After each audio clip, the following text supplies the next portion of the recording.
Welcome back. This is Awkward. These are the Awkward interviews. Today I have Carlton Williams, a movement lawyer and organizer who's dedicated to building and supporting liberation struggles. He's a professor at Cornell Law and has served as chair of the National Lawyers Guild Massachusetts Board of Directors. Carlton has practiced criminal and civil rights law for a number of years and began his legal career as a criminal attorney with the Roxbury Defenders, later serving as a racial justice attorney with a civil liberties nonprofit. More recently, Carlton served as the executive director of the Water Protector Legal Collective, defending and supporting Indigenous environmental justice and sovereignty. And I've seen him in and out of the news speaking about racial justice, about police brutality, and certainly the way police respond to protests about police brutality.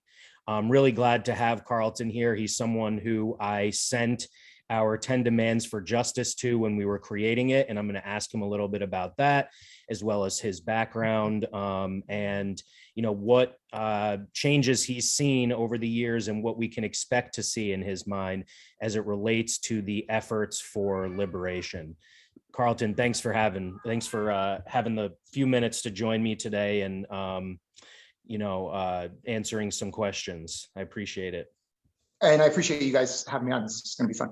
Nice. All right. So the first question I have just directly relates to a term I use to describe you. I have an idea in my head of what a movement lawyer is. One such movement lawyer worked with us when we sued the state of New York to get Bernie back on the ballot. Other movement lawyers are just, they make themselves available to assist with arrests at protests, things like that. But I think there's probably like a greater meaning to movement lawyer. And apparently it's an actual course of study at Cornell Law. If you go to your profile on the site, it says that your professorship falls under a classification of movement lawyering practicum. For those who are uninitiated, what does it mean to be a movement lawyer? What do you guys do?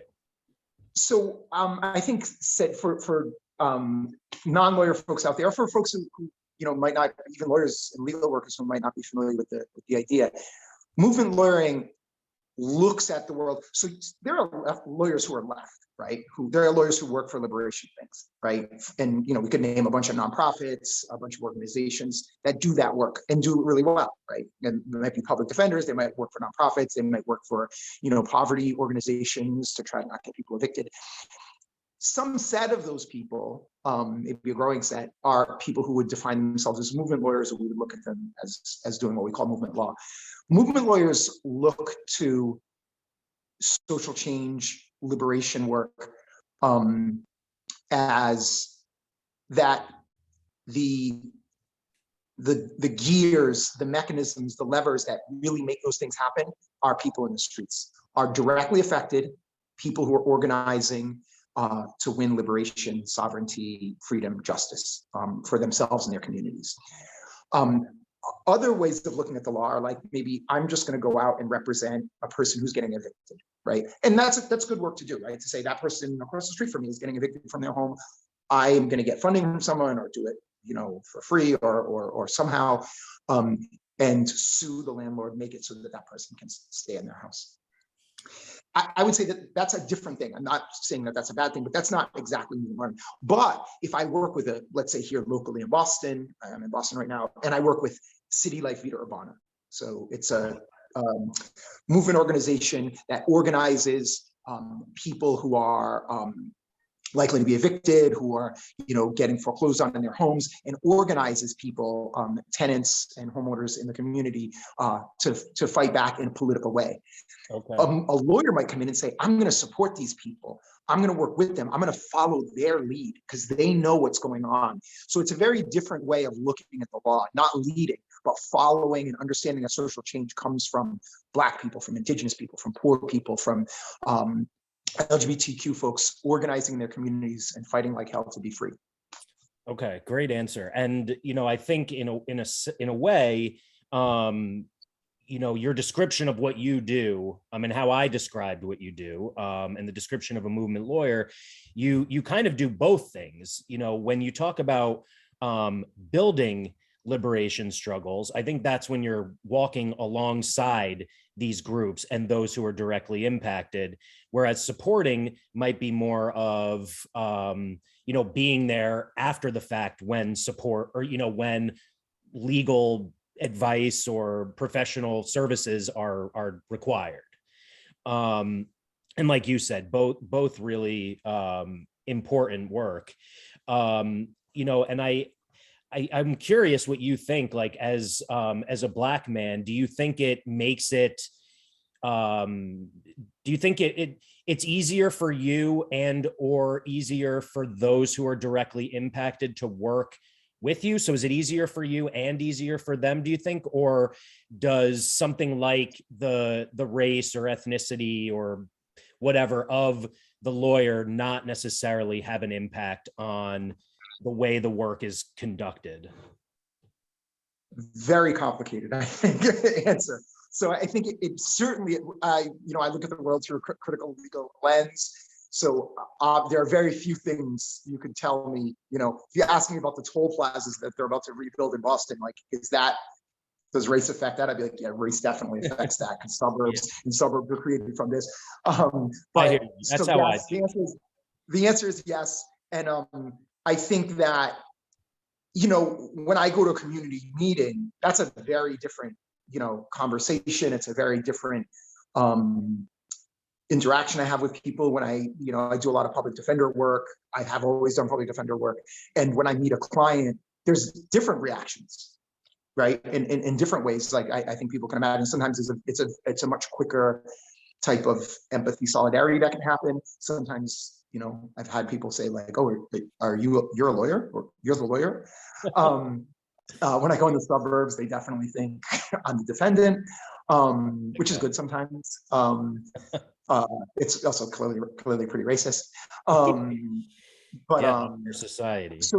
So it is a complicating factor. I wouldn't trade it for the world. Good answer. How do you define liberation then as the end goal of these struggles? And then what is this? How would you describe the struggle itself? When people talk about liberatory struggle, what is that, and how does it differ from liberation? So I think there's, just when you ask me that, I think there are really two ways that I generally talk about it. There's what Reverend Dr. Martin Luther King spoke about and also citing many other people before him, but as beloved community, right? So living in a community where people care for one another, where people understand that our satisfaction, happiness, freedom, and liberation is a collective thing. It isn't like these people can be free and those people won't be. I think that's one idea. And then separately, from a more historic, maybe European left idea, is the idea that people have control of their own communities and the resources that they need to live a free and happy life. Those things, my coworkers used to tease me about me drawing Venn diagrams all the time, but those Venn diagrams have this is me doing a hand gesture for those listening, making an overlapping Venn diagram. I should have a whiteboard behind me. Yeah, you should. Okay, so given that, to me, that sounds very abolitionist in mindset as well. The idea that, communities would have the resources that would enable them to protect themselves and keep themselves safe and flourishing and all of these things. Of course, I as an abolitionist who is often on your end of the conversation, the one being interviewed, I've been asked a few times, do you believe abolition is possible under capitalism? No. You don't? Interesting. Can you explain? There will always be people in different kinds of systems. There are always sort of roles in those systems. there is certainly a role, because of many historic reasons that we could go into, that there are people who are seen as surplus in the United States, right? And we see, because these people are villainized, right? We see, Black people, immigrants to a major extent, certainly indigenous people in this country are seen like, oh, they're still here? Really, why? Mm-hmm. Right? And that, a lot of that revolves around race, a lot of that revolves around class. And it is necessary to, in a capitalist system, to exploit labor as much as possible by saying there's people who are worse than you, and maybe working class white person, better watch it, because if you don't watch it, we're going to hire the ants. We're going to go get those, or we're going to get these indigenous people, we're going to get these Black people, we're going to get these immigrants, and they're going to take your damn job. So you should be mad at them, not mad at us. And that theory that's posited, that no one ever says it explicitly, but that idea is very well accepted here, like very well accepted. Mm-hmm. And even among, some, centrist people, they're like, well, there are jobs. And I think without a capitalist structure, it would be much harder to turn those sets of people who have very similar interests against each other. Just to say, well, they're sort of a different color, so you should be mad at them. Be like, well, why? They seem nice. Yeah. Okay. So I'm going to push back a little bit. I think that what you explained to me is that we wouldn't be where we are today with racist, violent policing, surveillance, prosecution, sentencing, etc., without capitalism, because the slave trade that preceded the introduction of police, following the supposed abolition of slavery, all of that was part of the capitalist Protestant ethic, and of earning as much as you can, and in this case, even off the backs of slaves, of Black people.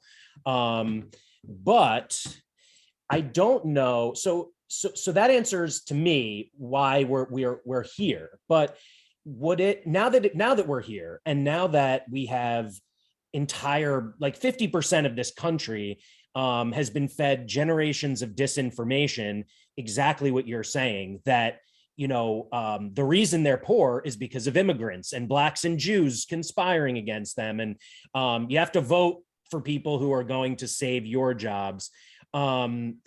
Is there a way, though, like to work towards the goals of abolition, to implement reforms that actually chip away at the system, to defund the police, to free all nonviolent offenders, all these things that lead us in this direction where, we as a nation obsessed with money can continue to,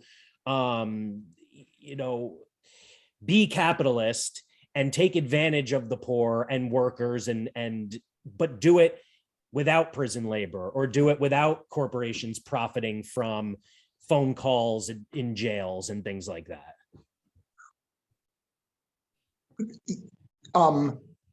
Chip away, yes. So to answer part of your question, yes, that is possible. Separately, I realized in that we have a different definition of abolition. Okay. And I'm going to say, and I haven't really ever thought of it this way, but when you were saying that, I'm like, oh, actually, we're talking about a different thing.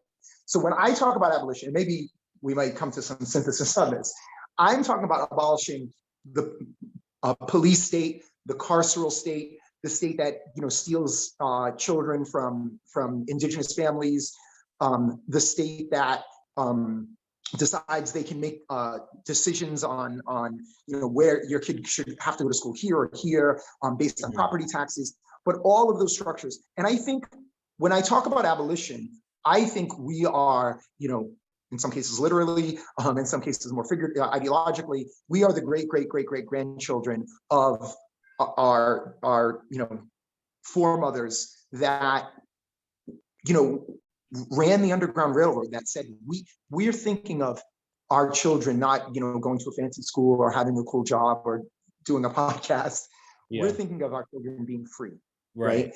And it is more than just, and in the current system, in the current economic system, where there are people who are there are people in this country at this very moment thinking, I'm going to be the first trillionaire, which is disgusting. And there are people who are like, boy, I wish I could be that. I wish I could be that guy. Yep. I call that guy, I just made up a name because I don't want to target anyone in this, but I call that guy Elon Bezos. I want to make up, I just, I don't want to target any person. Yeah, be fair. Elon G. Bezos, G is for Gates. So like, and many people aspire to this, and it's not their fault that they aspire to it. We've grown up in a system that for so long has told us to be smart, to be beautiful, to be good is to be rich. The richer you are, the better it is. And that creates a crushing system for people that it is not healthy to be like that. It is not healthy to live like that. And it also isn't sustainable, right? Because can we chip away at the abolition? Yes. But meanwhile, to play on your sort of visual there, your metaphor, is at the same time, the billionaires, soon to be trillionaires, are chipping away at actually the possibility for existence on the earth. Mm. So that's happening. Yeah, and like, in 100 years, I mean, all due respect to anyone who's Bangladeshi, right? Bangladesh is barely going to be able to exist as a country. All of the island nations, right, like the Comoros, Seychelles, Mauritania, like it's going to be, for the first time in human history, the place that we are from, you're going to be a refugee from somewhere that doesn't even, it's not like you can go back because it's not going to exist. Yeah. And when you have, I mean, think of now, we have whatever number, it's 5 million, 15 million, depending on who you listen to, in the immigrants in the United States, visitors to the United States, permanent residents to the United States. And imagine when that's 100 million people from Bangladesh trying to get into, Hindu nationalist India. Like, you think you see racism and Islamophobia here and xenophobia, right? And I just think and I say that because that's happening because massive racialized capitalism is happening, right? And I want to say racialized capitalism because that thing is, you can't just pull a piece of it out and expect the other piece to stand, because it's an integral part of it, right? All right, I hear that, and to your point, like, it's ugly already. This is just the beginning. It's, with the destruction of our climate, things are going to get crazier, and it is all directly related. And it's interesting because, a lot of people, the ones who are, I guess, least, entrenched in this world, consider abolition to be getting rid of police. That's kind of the popular understanding. My cat is for that one. Oh wow, that's awesome. Hear him. I don't know if for cats. Yeah. I think of abolition, I learned a ton in speaking to so many other great leaders like yourself. So it's helping me kind of develop what my understanding is over time. But, I really loved what Dylan Rodriguez talked to me about, how it's kind of, it's not an end goal. It's not a identity. It's a way of being. But I also when we talk in a more structured way, you pointed this out. I am kind of talking about abolition of police, abolition of the carceral state, but I didn't extend that to include like real estate laws and like the things you were talking about, where like kids, where people are, certain types of people are left, kept out of communities and inequity in education. And these are so interconnected along with everything else that you were talking about. So it is really important in doing the work that we're doing to at least keep that in mind. And on that note, as we work toward the larger goal of changing the economic system that controls our entire world, what do you see as maybe the George Floyd Act would be a perfect example of a non-fix, a reform that is reformism in its nature. It gives 750 million more to police. What do you see as an alternative to that, perhaps, where we are working to solve the police violence and mass incarceration problem?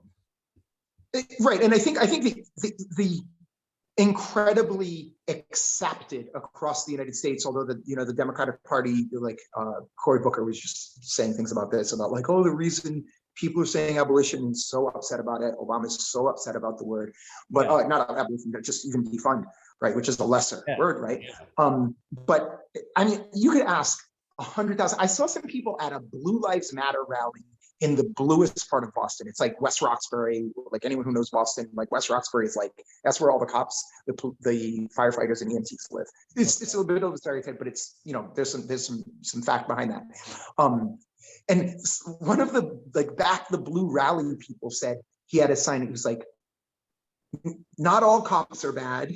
And like he couldn't even, his sign is even like only halfway, right? Yeah. So many people, I would suggest that person, right? If you went up to him and asked him and said, do you think that maybe during this pandemic, we could allocate more money to public health?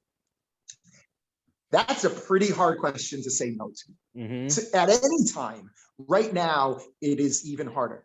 So I think putting that forward to people it's almost a no-brainer, right? Because you have to have no brain to think it's wrong. I'm kidding, but really, like at this time and at all other times, right? That idea to say, wouldn't it make sense for folks with mental health issues? Wouldn't it make sense for maybe people who are disabled? Wouldn't it make sense for people who maybe are suicidal, who have suicidal ideations, to have a mental health person come out, to have a person who doesn't have deadly weapons come out, to have a person come out who isn't part of a SWAT team when they're not responding to these so-called domestic calls? That the vast majority of people support that. The vast majority of people support that. If you say abolish the police, what do you think? The vast majority of people, admittedly, the vast majority of people say, I don't agree with that, right? Right. I'm gonna do.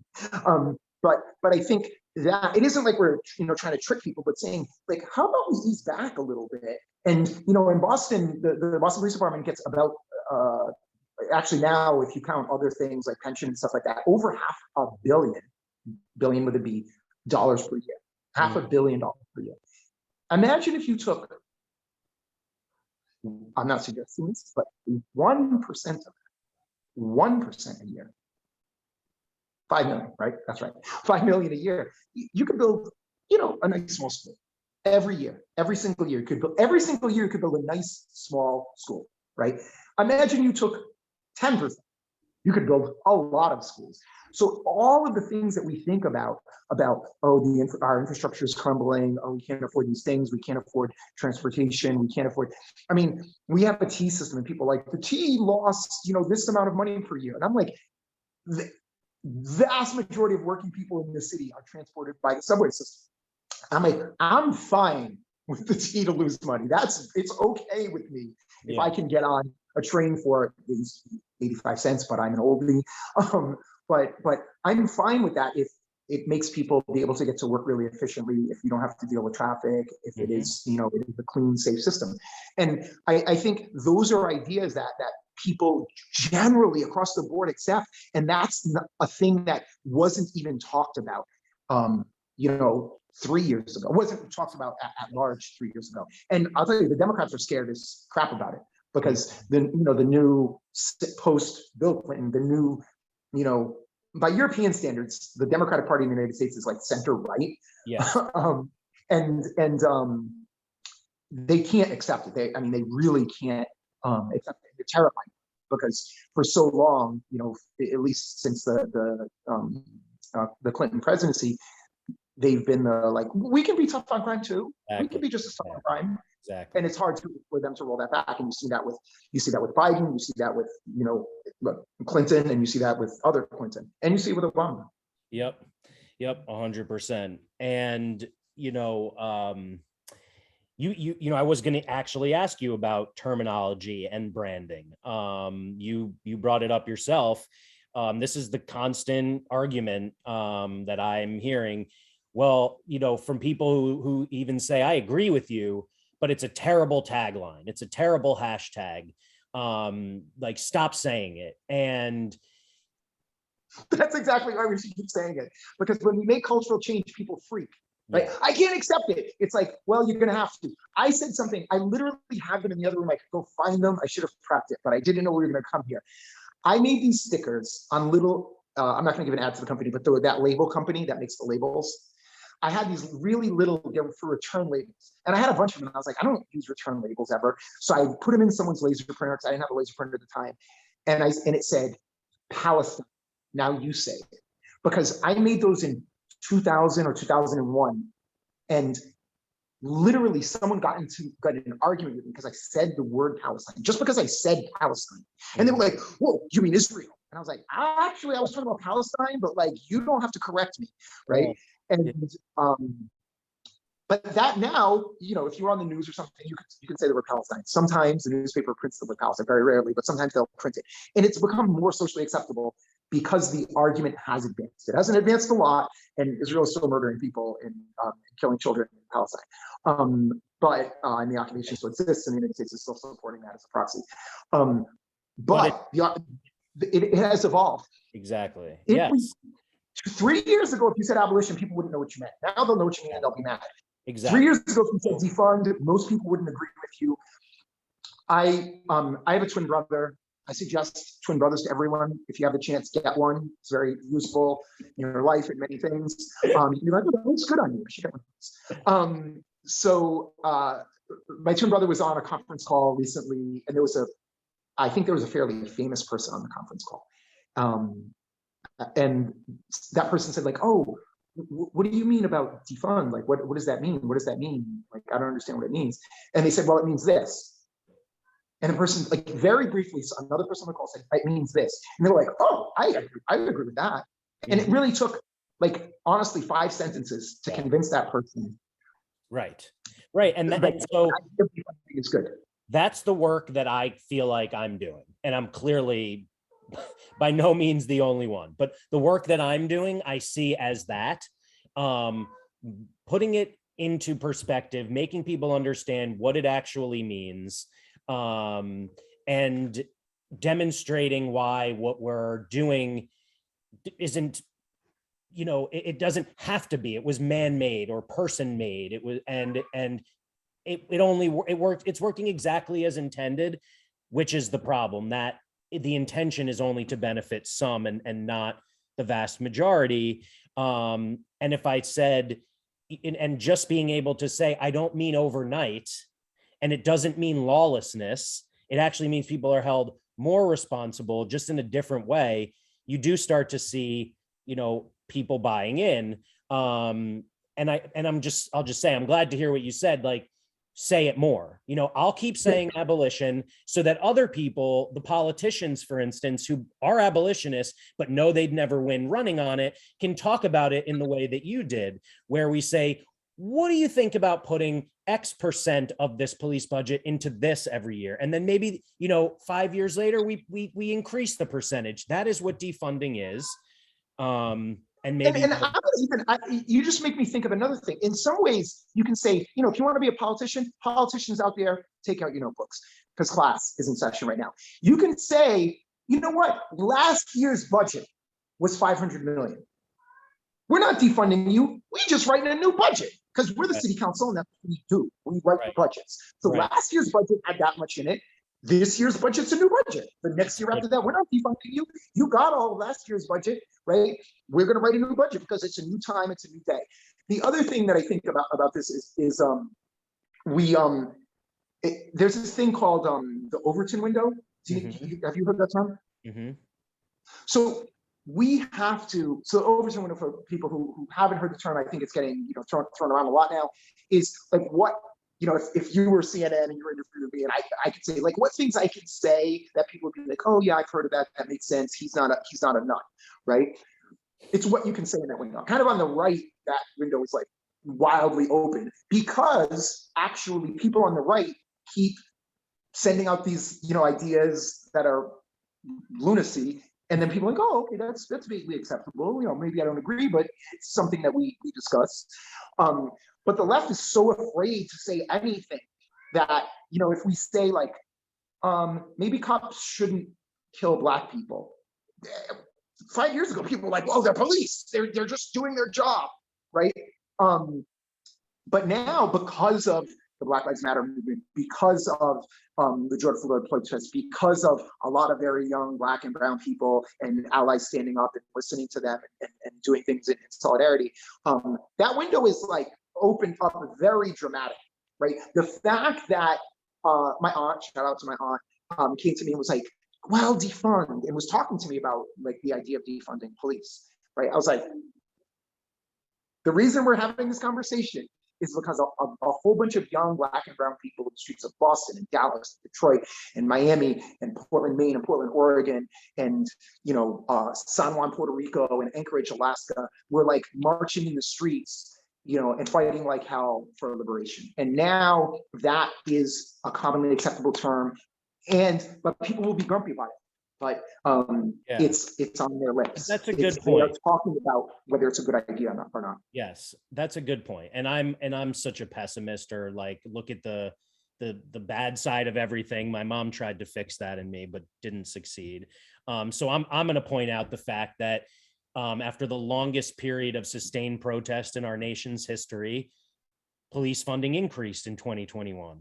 But I can also point to what you're talking about, that things that, you know, Angela Davis was talking about 30 years ago, and, you know, white liberals called her crazy. You know, now moms and dads are talking about this at the dinner table and asking their kids what it means.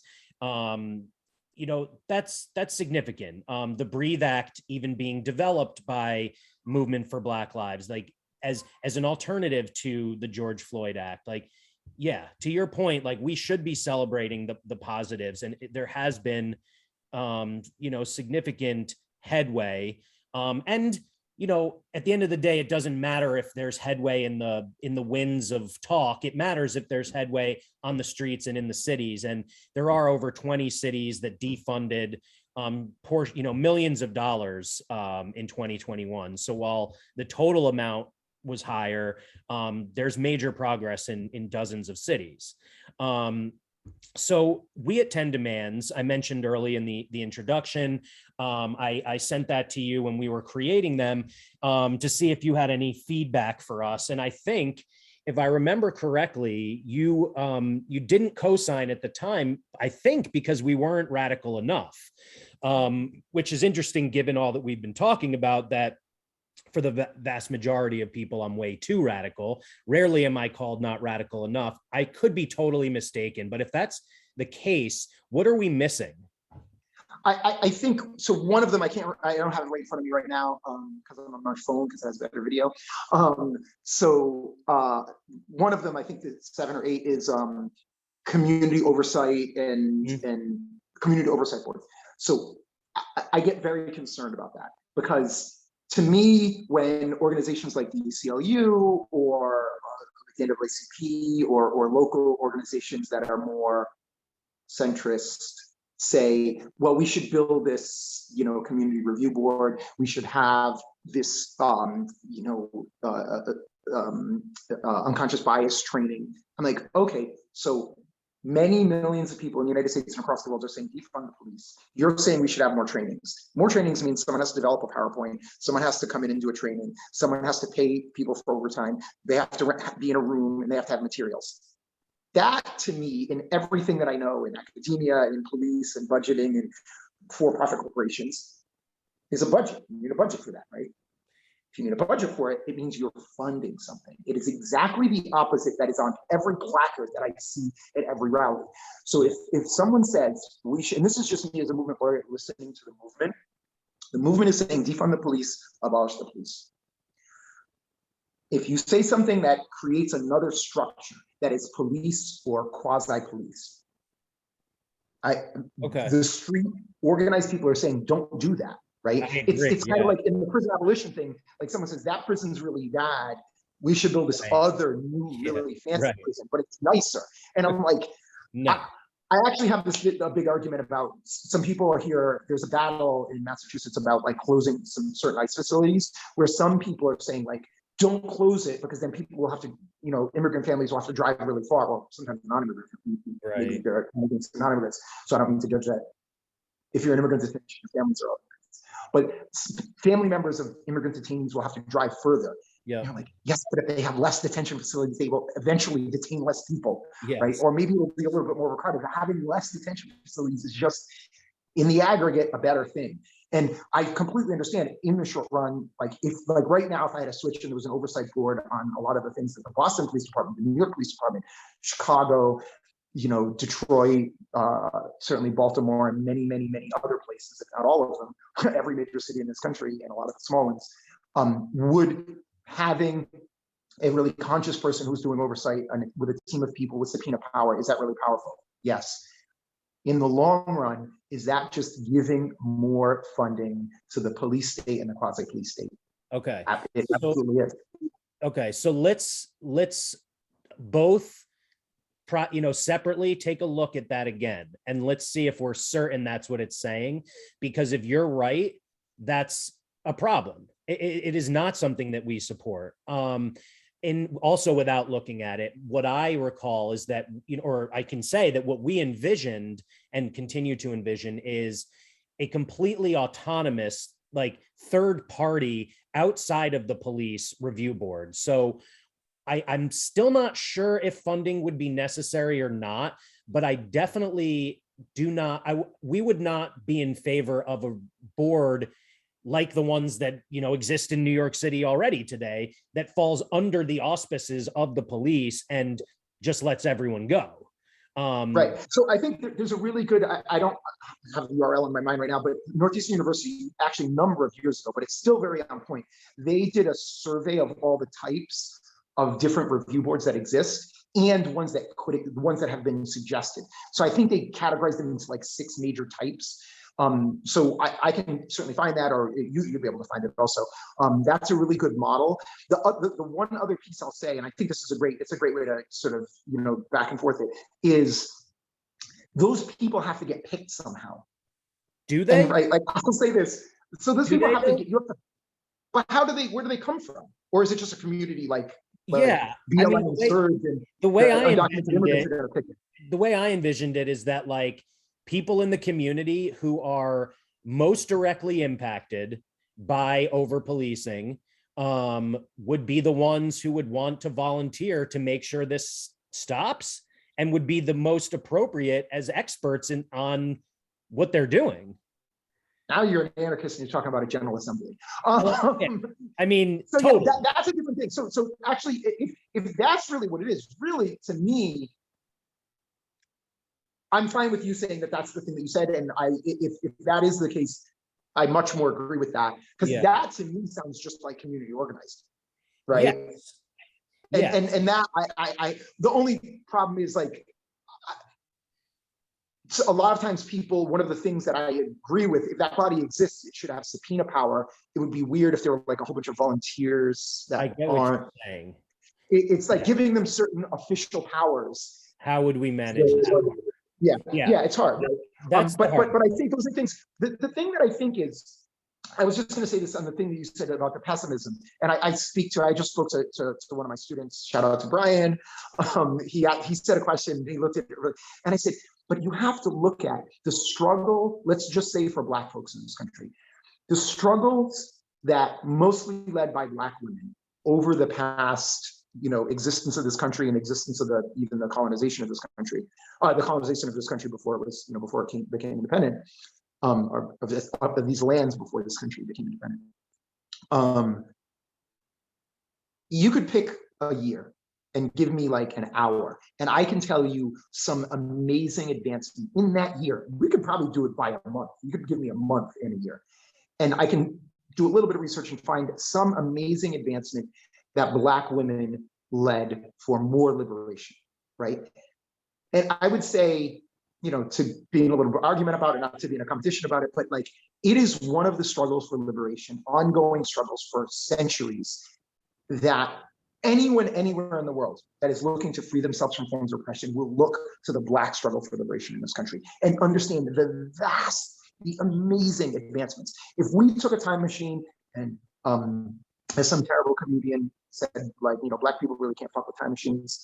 But if we went back, 250 years, well armed, but we could go and look and be like, if we looked at that time and said, things are going to this is what's going to happen, people wouldn't believe it.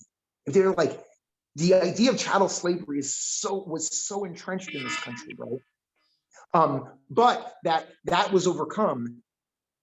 We can overcome this, right? We can and we will, because we have in the past. Mm-hmm. And the trajectory shows. I don't mean to say it always gets better, because sometimes it gets better, sometimes it gets way worse. And then we drop on our guard, and then we fight like hell more. And we are in one of the periods of the fighting like hell and winning like hell. Like, if we could pick a point in that timeline of Black liberation in the Americas, we're like, this is a Toussaint movement. This is a slave revolt moment. This is a, Montgomery Bus Boycott moment. This is a founding of the Black Panthers moment. Like right now, this is a, Harriet Tubman, Underground Railroad, Mississippi Freedom Party moment, and we get to live in it. So yeah, bring it. So it's a great time to be alive. Yeah, word. Okay, so that's how I feel. Like, it's incredible.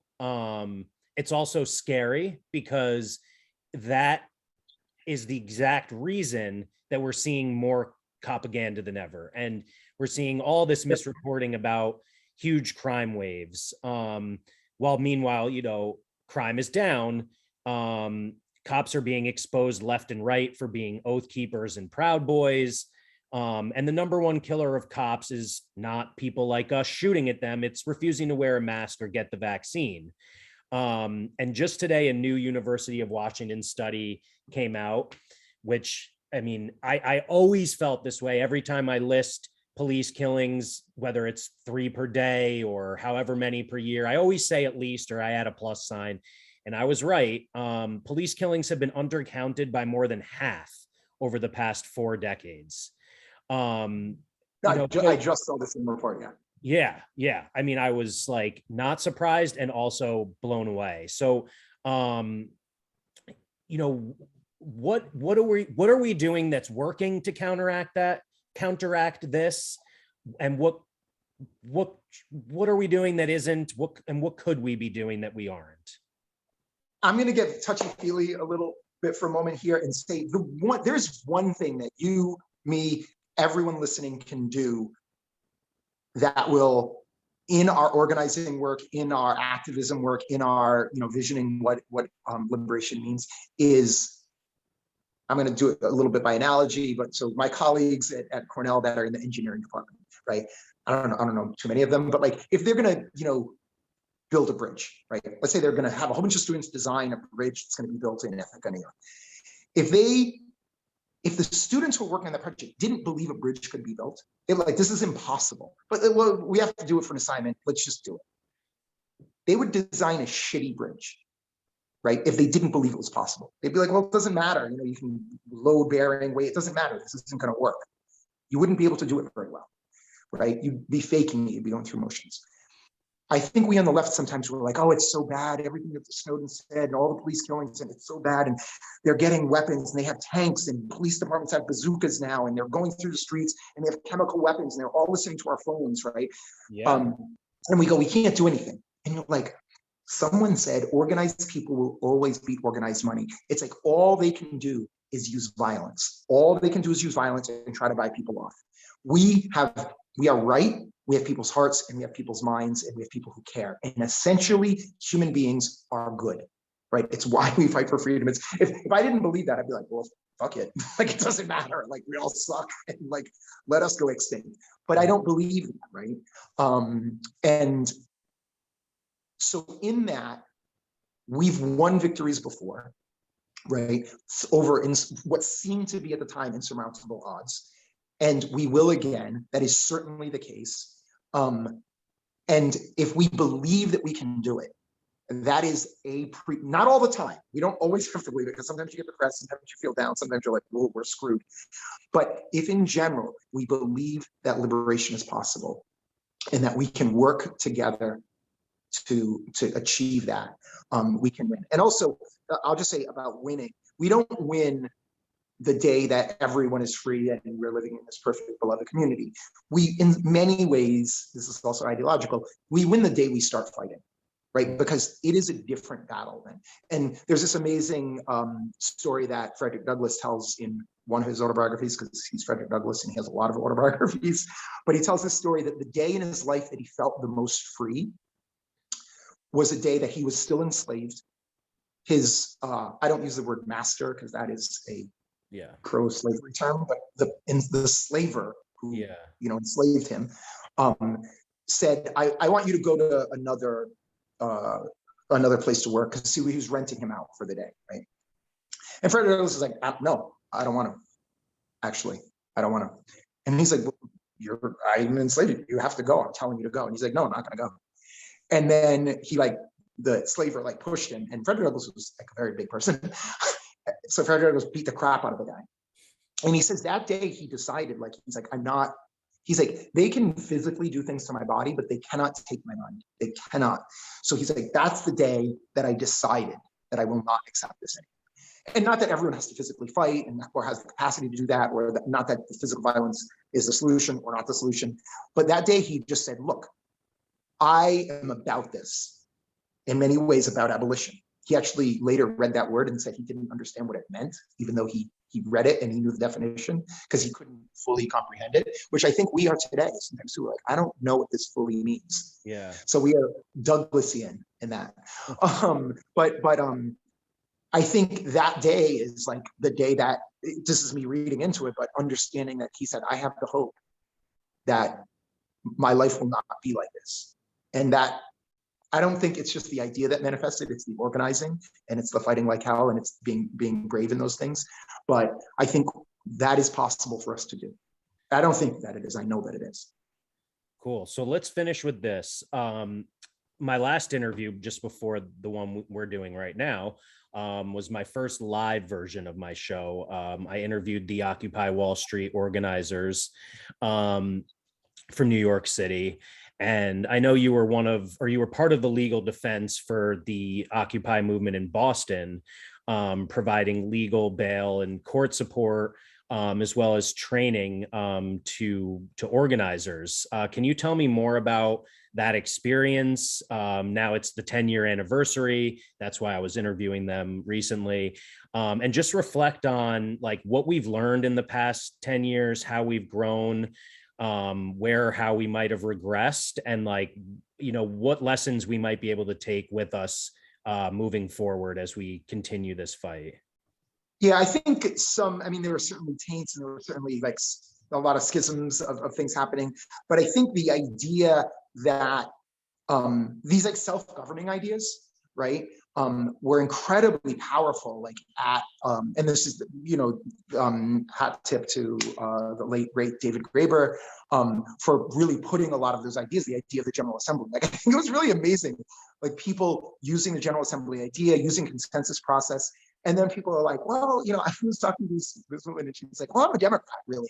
But she's like, it's wonderful here. The General Assembly is really amazing. And I just love consensus process. I'm like, it's anarchy. Do you know that anarchy? Are you aware of any? And it was really this amazing thing because, again, I'm going back to the window. The Overton window opens up so much and people got a taste of something. And you're like, it's like you go to, a Japanese restaurant. And you're like, I really like this, French food, and you're like, no, that's not what that is. That's not what you're eating. So I think that really opened people's minds, hearts, ideas. And I'll say, in the detriment to me for being a non-believer, I remember being at a pre-meeting of Occupy Boston. We're at the gazebo, there's this gazebo on Boston Common, and all these people are like, well, where should we go? How about we go inside Bank of America? They didn't really say that. We're like, how about we go here? How about we go here? And they go, how about that plaza that's right in front of South Station? I go, Dewey Square? I'm in the middle of Dewey Square? There's 800 kinds of cops there. There's federal police, there's Amtrak police, there's MBTA police, there's state police, there's Boston police. that's not going to work. And they're like, yeah, we should like, and people should come back and bring tents. I was like, that's going to last for about 12 minutes. And I was like, there's no way this is going to work. In my mind as a movement lawyer, I don't tell people like, don't do that, like, because I don't think that's my position. But I was like, I know Boston, that ain't going to work. Yeah. And I was hella wrong because, we were there, we had a legal tent, we were there for many, many months, from September through, I can't remember how, like almost 3 months, right? Yeah. And but that was incredibly powerful. I think many like young folks, I have a bunch of relationships, like people like, I didn't realize it, but someone was like, yo, because we met at Occupy. I was like, oh yeah, we did. But many, many, many people who've gone on to organize many, many, many things in Boston and beyond. I think that the Occupy movement opened many people's eyes. It also crossed communities for people. Like a lot of people who were more, white anarchists. I go people maybe who even define themselves as problematically as American libertarians, because I think the word is very different in the United States and as other parts of the world, saw things like the racialization of things, class structures that they were not aware of, maybe if they were, folks from the suburbs who have been sort of educated into movements. I think that was incredibly powerful. And I think also, I think people, the ideas of intersectionality, like to say, people came with one issue. They were like, I think this is the thing that should happen, right?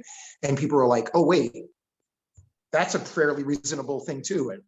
And gender and race, that's a reasonable thing too. And that made people confront things that were initially, as with defund, were really uncomfortable for them. And I got in many arguments with people, and people got in many arguments with me. And it changed people's ability to see at least a little bit through other people's eyes. Awesome. Thank you so much, man. I really appreciate your time. Is there anything that you want to leave people with, whether it's in the fight toward liberation as a whole, or, as a larger phenomenon, or specific to abolition, or fighting police violence and mass incarceration? Is there anything that you want to leave listeners with as a guiding force for what they can do in their communities? I'm just going to say three things, and I say PIB. PIB is an acronym I made for it. So apologies to the Mr. Pibb soda company. No apologies to the Miller soda company, but I think it's Coca-Cola anyway. But Palestinian, Indigenous, and Black, the three-way solidarity of those issues. And if you think of like the No DAPL movement, the Black Lives Matter movement, and the boycott, divestment, sanction movement, so to liberate the people in the land of Palestine, those things are not different things. Those things are all the same thing. Those things are about freedom, liberation, sovereignty, anti-colonialism, and anti-white supremacy. Really, you might even say that they're all just not anti-white supremacy.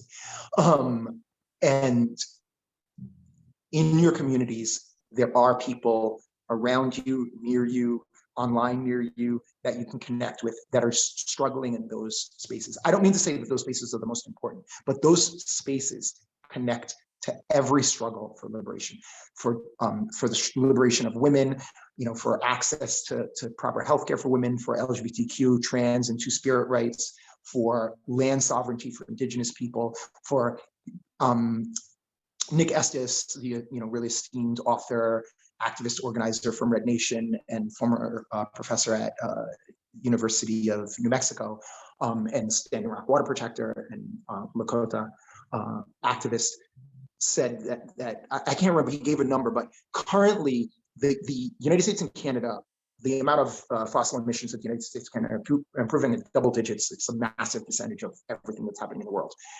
The amount of those emissions that are being opposed by Indigenous people is a massive, I don't remember the percentage, just said it to me 2 days, but it's a double-digit percentage. Yep. So if you just talk about Indigenous people in the United States, I would hazard to say, and arguably say, that Indigenous people in the United States are the bulwark, are the wall, are the people who are fighting against the mass. If they won those victories in terms of sovereignty for their lands, that would affect massive change worldwide. That would affect what is happening in Tuvalu. That would affect what's happening in Micronesia. That would affect what's happening in northern Canada to Tierra del Fuego, right? So if we act in solidarity with indigenous people, with indigenous people in the United States, Palestinians who are indigenous people also, and Black people for liberation, we will affect change intersectionally for all of these issues. And also, I think we'll come to understand